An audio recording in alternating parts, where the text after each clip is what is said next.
Michael Spens.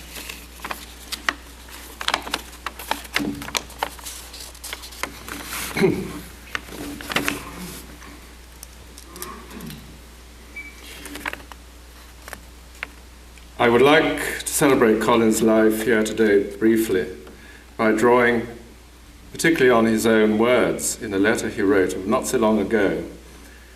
But firstly, to recall that his priority was not writing, but looking. You've got to go look. Like Pascal, Colin made analytically minded logicians nervous, yet he remained a child of the Enlightenment. But unlike Descartes, and rightly so, Colin believed that only direct experience could verify the real world. This occasion, this letter, showed Colin's continual inquiry, persistent open-mindedness, and compelling enthusiasm, which drew in colleagues and students alike for 5 decades.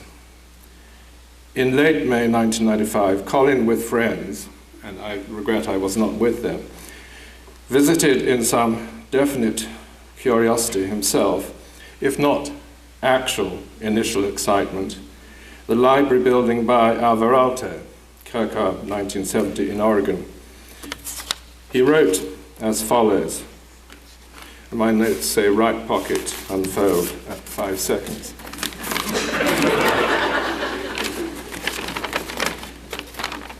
And it's one of many. Some are on yellow Xerox paper. I send you a present from Oregon. James Tice, right, I hope is here and acknowledged gratefully. James Tice took me here the other day and I became a convert. And I don't mean to the Order of St. Benedict, but to this particular Alto library. But have you seen it? It's on a butt which you approach through a forest with Stations of the Cross, all suggestively Italiano. And if, following this, the monastic buildings are, not by Alto, nothing to write home about, the extreme reticence of the library suddenly becomes a consummation of the site. Screened or veiled by dark existing trees, you can scarcely see it, but all the same, its very modest and scarcely disclosed vertical surface collaborates with the horizontal surface of the butt to emphasize, without any exaggeration, the very powerful view westward over the valley. But you've got to go look. I never expected to be impressed. I never liked Alto at MIT, but all this leaves me extremely émotionné, and I look forward to your reactions.